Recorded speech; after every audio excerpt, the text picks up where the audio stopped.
Oh, how the mighty have fallen. The Admiral's stocks are super low. I'm talking pre-time skip. These guys were Aokiji, taking out a Yonko commander in Jozu, freezing him ice cold and taking his arm as well. And then we also have Kizaru during the whole Marineford War being untouched. And I can't even go into depth with what he did in Sabo, taking all them supernovas out in like quick work. Then also we have Akainu, who he went up against Whitebeard in Marineford War, but also he fought the entire Whitebeard pirates and Crocodile. And I can't even forget to mention that when Jozu with immense strength threw that a huge iceberg that Aokiji caused, of course, who broke it? It was Akainu, man. If Akainu wasn't there, I don't know what would happen with his Magba Delafruit ability. Now, I do want to say this. Now we have Fujitora, who in Dressrosa wanted to see Luffy's face. Like, come on, bro. You could have been packing up Doflamingo easily. You could have packed up everybody there, honestly. Maybe Sabo's iffy, but Fujitora was an admiral at crazy power scaling. Then we have Greenbull, who, let's be honest here, he gets hit with a Konkurasaki coded attack by Yamato and pretty much shrugs it off pretty easily.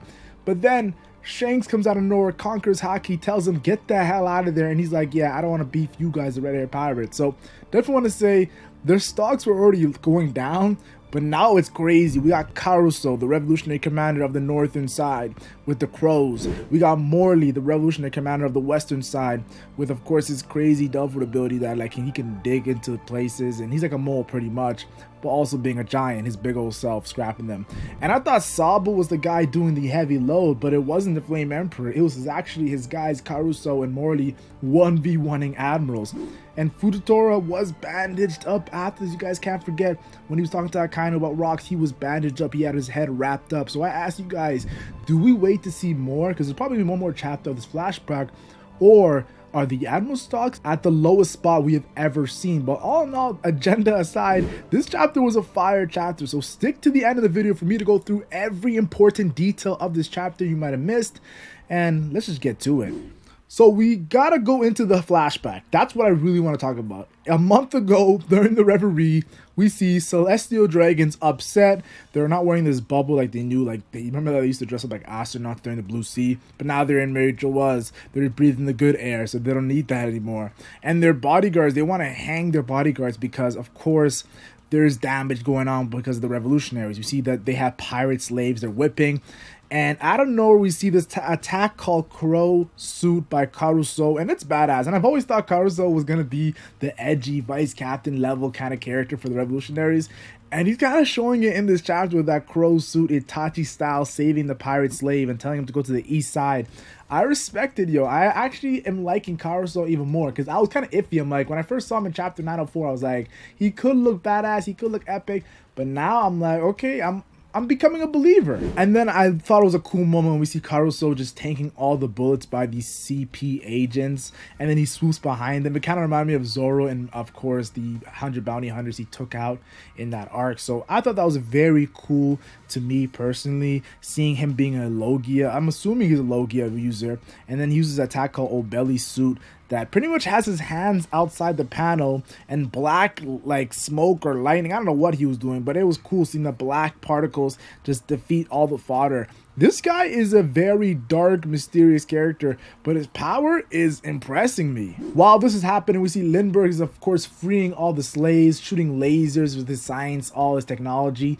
And I thought that was very cool to see Lindbergh putting in some work. Now, I didn't think Lindbergh was fighting the Admirals, so it makes sense that probably Lindbergh is the weakest of the Revolutionary commanders other than Belobetti. I think Belobetti and Lindbergh are like the weakest. I'm not saying they're weak, but they're the weakest. I think Morley and Karasu are above them, and this is the moment where I saw Lindbergh actually not fighting admirals, but him actually saving the slaves in this moment. Lindbergh then says they're really going at it over there as the fight goes towards him and where the slaves were being freed. And then we see, of course, the first Admiral versus Revolutionary. Karasu versus Fujitora. These are two monsters going at it. And we see Crow Renkin by Karasu, and he's attacking Fujitora. And they're getting hints that they were actually, it's like not the beginning of the fight. It's actually in the midst of their fight. That's why Lindbergh's like, oh, it's really good. They're bringing it all the way over here. So Karasu is putting up work against Fujitora. I respect it, yo. I gotta give some respect to Dragon's guys, yo. Dragon has some monsters under him. Speaking of monster, if you guys want monster level videos on this channel, subscribe to the channel. What are you guys doing? I've been making videos for so long and you still haven't subscribed. We're so close to 100k subscribers. Like the video too. If I see you guys bring out 1,000 likes for chapter 1083, that means there's more high level content coming. Well, I guarantee there's more high level content coming. And turn on notification because I got a huge video coming out revolving a mysterious character that's been back and forth. Shanks. I didn't say anything, guys. I didn't say anything, but subscribe, guys. Now we have, of course, Morley versus Greenbull. And this is another Revolutionary versus an Admiral. And who would have thought that the Revolutionaries are 1v1 Admirals? It kind of gives me the vibes of Jozu and Marco when they were fighting, of course, in Marineford. And we saw Jozu, of course, hit Aokiji and make him bleed. And then we saw Marco, of course, kick Kizaru down when he was trying to go against Whitebeard. It's cool to see top guys have other top guys under them. That's why I love the Shroud Pirates, because we have Luffy, but no, we have Zoro, we have Sanji, and we have Jinbei. Just monsters under Luffy. For some reason, sometimes the monsters that monsters have under them really gets me excited. Kind of like Rocks having Whitebeard, Big Mom, and Kaido. But let's not get too sidetracked. We see Morley versus Fujitora, and he stabs Fujitora, I believe. Morley versus Greenbull, and he stabs Greenbull. And he's like, yo, like he makes some jokes like, oh, this boy likes to play. You know, Morley and his, like how does his zesty jokes and whatnot. I'll just say pause, of course. And then we see Greenbull saying, where the hell's your leader? As he's getting stabbed, Greenbull's actually taking a hit from Morley. Like, what is going on? Morley Admiral level? Obviously, I'm kidding, but still, he's fighting an Admiral. This is insane. Then we see the Celestial Dragon saying, we will hurt you. Like, we will not hurt you. We'll hang you. And we'll have you dead, Greenbull. If any of us get hurt, and Greenbull says that's impossible, it's impossible to fight here. And in his mind, of course, he can't say la la because Celestial Dragon's like, what? In his mind, he's like, yo, get the hell out of here. And it really makes me respect Monkey D. Garp, how he was bad-mouthing the Celestial Dragons. And of course, that had Stelly shocked. But Greenbull thinking like the hate he has for Celestial Dragon, like, oh man, get the hell out of here. But Aladi couldn't say it. Shows that these guys are only following the Celestial Dragons because they're scared. Because of the hierarchy of the world. Like, they don't want to change. They like the status quo. That's what Greenbull reminds me of. He likes the status quo. He does not like change. Now, I do want to say this. Fujitora is about to summon a meteor. Pretty much a sign that Fujitora now is about to get serious. We saw that in Just Roasted with Londo Flamingo. We saw it, of course, when he fought Sabo. When he starts summoning meteors, Fujitora is about to get serious. And, of course, what happens? No, Greenbull's like, get the hell out of here. Don't do that. This is going to hurt so much people if you do that. Shows that Fujitora doesn't really care about Celestial Dragons being damaged in this battle. It really shows the dynamic between Fujitora and Greenbull when it comes to looking at the Celestial Dragons. It shows that Greenbull is more of a Celestial Dragon bootlicker than Fujitora. Then, probably my favorite part of the chapter, because of how long of a fan of One Piece I've been, and he's Loppy. It's one of my favorite arcs. It's my top 3 favorite arcs. And we get CP9 or maybe CP0. I don't have confirmation yet, but doing commentary on the Revolutionary versus the Admirals. Happy to see Jabra back because I thought Kaku and Lucci, but no Jabra. Jabra was definitely a powerful character on the same level as Kaku. So thought it was cool to finally see him. And of course, they are, of course, commenting on the 2 Admirals versus the Revolutionary. And they're like, wow, 2 Admirals in any battlefield, that is too much power. And they would flip it upside down. But of course, Celestial Dragon's there. They're handicapped. But ignoring the handicap, they say ignoring the handicap, the Revolutionaries are doing good and they're no pushover. So I like how CP is being very, how do I say this, unbiased. Yeah, the Admirals are handicapped because they can't go fully all out. But still, the Revolutionaries are no pushovers. They're giving the Admirals some problems. And, you know, CP agents are not Marines. They are a different faction of the world government fighters. So they don't really look at Marines as like, oh, yeah, they're on the same side, but they're not the same group. So it's cool to see the commentary we got from Jabra, Bluno, Khalifa, Chapapapapa, and of course, Kumadori.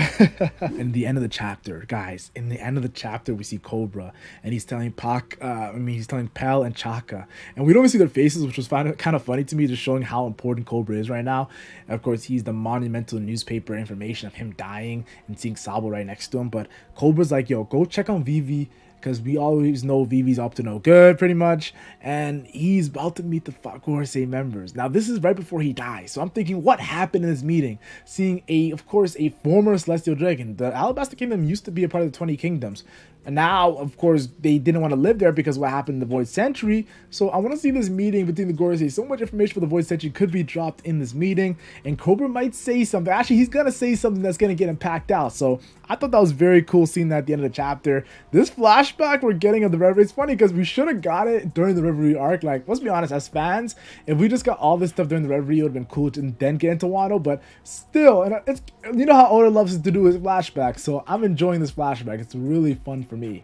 Of course, I have to mention how we start off the chapter. We see Sabo listing his W's. He's like, yeah, we destroyed the claw statue that declared war on them. We destroyed their food resources. And also, yeah, I can't forget to mention we freed Kuma. And then Dragon's like, so where's the fallout? Pretty much saying, yeah, you're listing your W's, but Sabo, where's your L? And that was so funny to me.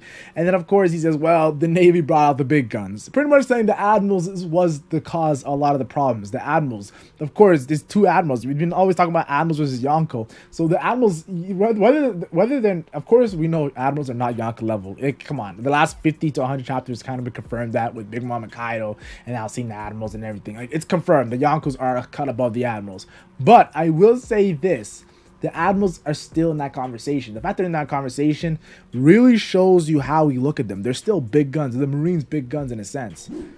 And then Dragon goes on and says, yeah, while you're doing your stuff, we were doing stuff too. We got 12 nations to do an uprising, and eight of those nations took W's over their governments. And then Ivanka's like, okay, relax, Dragon. Lelouch did get destroyed. And of course, that was funny to me seeing Ivanka like, yo, you're just going to act like Lelouch, of course, didn't get destroyed and is not existing anymore. And then Dragon, of course, corrects himself, says, yeah, the 7 nations are standing on business. They're not paying their celestial tribute. They're not exporting, of course, resources. And of course, like, honestly, they're destroying ships that are giving resources and foods to Celestial Dragons. So pretty much, they're really going ham against the world government right now. The Revolutionaries are putting in work. Ivankov then says, yes, they're hungry and they're struggling like the people in the Blue Sea that they've been tormenting. And we now know that, of course, the world government, the Celestial Dragons, are under siege. The war has officially begun. Slowly but surely, they're making tactician efforts to really make them squeezed in. And I love how we're seeing the Revolutionary versus Marine saga. I'm gonna be honest with you, the tactician we're seeing by Dragon, I'm loving the Revolutionaries versus Marines right now more than the pirate content we're getting in One Piece, guys. I am enjoying this thoroughly. Now, of course, this is a main part of the chapter, which I'm going to make a whole separate video, guys. Don't worry. Turn on notification. You're going to see a whole separate video about this. Dragon says the real battle starts when of course, they immobilize the God Knights, which we see silhouettes of. We know Oda is notorious for his silhouettes, but a Shanks lookalike is in the silhouette. And honestly, they look cool. The silhouettes make them look super cool. And this could be the CP0 hype that Dragon did last time. Dragon's like, okay, CP0 is getting stronger. We gotta watch out. All to find out that it's just, of course, Rob Lucci and Kaku being awakened and them getting stronger is what's making them stronger, because the original CP0 members we saw in Wano were trash. Honestly, they were not doing what they had to be doing, especially the main CP0 member that, of course, Kaido packed out. Guernica, that's his name. I did not like that at all. But I do want to say this. Like, honestly, the hype of the God Knights, I'm gonna make a whole separate video about this because it's not worthy of just making me talking about this in the chapter. I gotta make a whole video and go in depth on why this is so important. And then Dragon says Cobra was different than other rulers. He was not like these other guys, unlike the rest of them who are, like, let's be honest, you're not good rulers. Cobra was goated. That's what Dragon's saying. And Sabo replies, as cold as it might be, I'm happy that the news of me killing Cobra caused this fiery rebellion. And they're getting more clout because Sabo, of course, took out Cobra in the news, the perception. And honestly, it shows, like, because Dragon's like, wow, you're not shaking pretty much. And Ivanka are looking like, okay, we see you, Sabo. This is interesting to see how Sabo is taking this. And I love the approach he's taking it. He's pretty much saying, yes, it sucks that Cobra died, but since we got so much benefit out of this for our cause and the greater good, like, it's a W. And honestly, Cobra dying is a W in a sense. Now, I do want to say this. Ivanka says we all cried over the news, and Dragon's eyes are shaded, and now we get into Sabo's explanation, which of course was the flashback, and which we're not finished yet. So Sabo's gonna explain what truly happened, and did he truly kill Cobra, which obviously we know he didn't because he said he did. And then, of course, to end off this video, we see Sabo, of course, has his eyes on Kuma. We see Bonnie, who's right now on Egghead Island, of course, also in the fray of things. We see Hoshi and how the whole situation, of course, Rose Charles and all that and whatnot. And it's just cool to see all these familiar faces. Honestly, I think Garp is with Shirahoshi. I'm not too sure if Garp's with Shirahoshi or he's not, or he's still eating his meat with Hina and all of them. But definitely want to say it's cool to see the interactions we're seeing. And lastly but not least, Rob Lucci, another character who's of course in Egghead Island. I love seeing these Egghead Island characters now, of course, being in this flashback. So maybe it makes sense that Oda did this flashback and not showed it right away in the Reverie, because he really wanted us to like, okay, we see Bonnie, who got so much chapters, or cool chapters with right now, and Egghead, and Rob Lucci, we just saw him fight Gear Fit Luffy. So it's obviously hitting harder, honestly. And then seeing, of course, Lucci protecting Vivi and how she's like, I want Garp. I just love how she's like, I want Garp, because Lucci, of course, is a Celestial Dragon dog, and Garp just knows what's right from wrong. And Garp, a character who's doing amazing things. So we're seeing the poetic of what Ichiro Oda does. Never question Ichiro Oda's decisions narratively to show certain things in certain times. That's why I'm not mad when Ichiro Oda doesn't show us Aokiji versus Akainu. Like, there's a reason. He just wants to make the story better than what it already is, and the story is great already. So honestly, I love Ichiro Oda's work. I have to respect it, guys. Take your breaks, take your time. We're so close to the end of the final saga. Click on the end screen if you guys want to see my video on Blackbeard's Monster Trio, because Blackbeard's the main villain. Click on the end screen if you want to see my video with BDA Law, the goated collab we did on Kid and Law in the next arc. And like and share if you enjoy, like and share only if you enjoy. Subscribe for One Piece content. I'm the Legend Mac, and I'm gone.